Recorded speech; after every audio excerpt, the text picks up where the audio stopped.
Ethanol in car culture is like steroids in sports.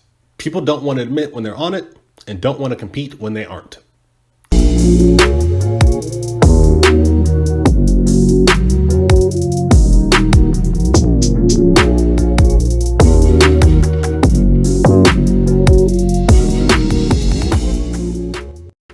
Welcome back to another episode of Monstars. I'm your host Zeeb. Be sure to like, subscribe, and share. And as I said at the beginning, people don't want to admit when they're using flex fuel, and they don't want to compete when they aren't.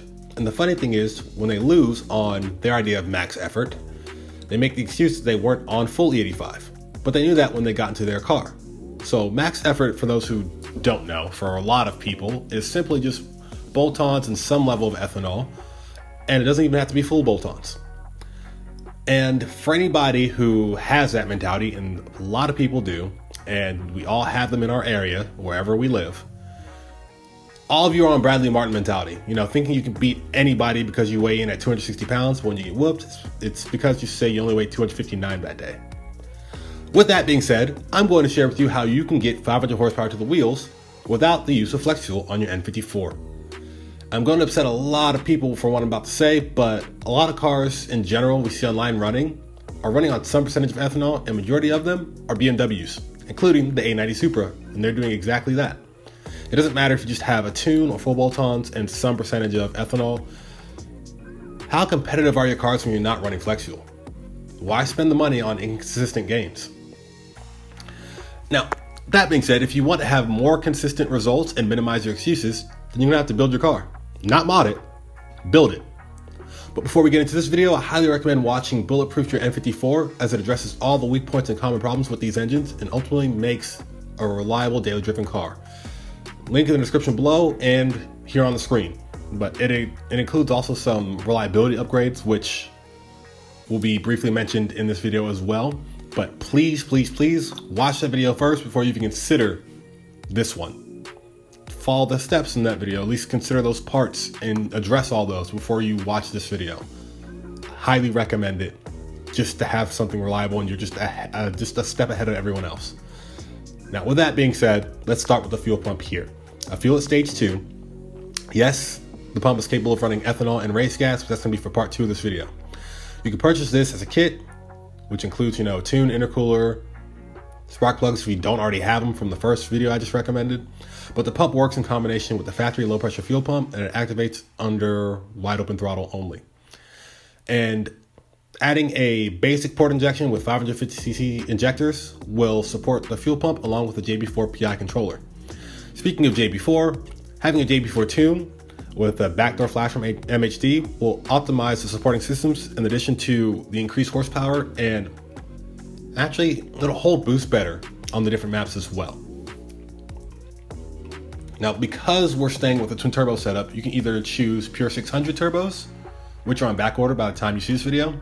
They're rated for about 550 horsepower, and you'll have to get 2-inch inlets from VRSF or Burger Racing, for example, or the Franken turbos, which come with the inlets and are rated for over 600 horsepower, but we'll save those for another time. To prevent any wastegate failure, boost vacuum adapter and aluminum vacuum cans are upgrades worth doing, especially when you're running higher boost and have more aggressive driving. Now, this next one will separate your car from the rest to improve airflow throughout the entire induction system. You're going to want to have the head of the engine ported and polished, and a company that could do that is called Head Games. They offer a great price sheet breakdown for what's included in the different stages, but you could technically go to a machinist that you trust, but that's entirely up to you. Now, moving on to the transmission, for those that have the dual clutch transmissions, you want to get the aluminum pan to keep the temps down in the transmission, along with the transmission cooler. For the ZF and the 6L45 automatic transmission cars, the transmission cooler is recommended as well, and the Transgo clutch select for the 6L45s would help you too.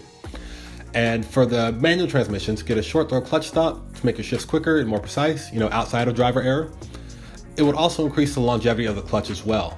Now, let's change gears and talk about the DKM Stage 3 clutch, which is a twin disc style clutch rated for about 900 Newton meters of torque, which is also 660 pound-feet of torque.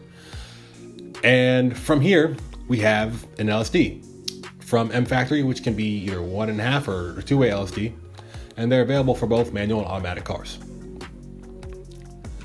And to come to a stop on this topic, it only makes sense that we talk about brakes. And there are two options from a convenient perspective, which are the Stop Tech or the ECS front and rear big brake kits. And the cool thing about the ECS kit, for example, is that it comes with BMW pads. So the wear of the pads can be familiar, especially for daily driving.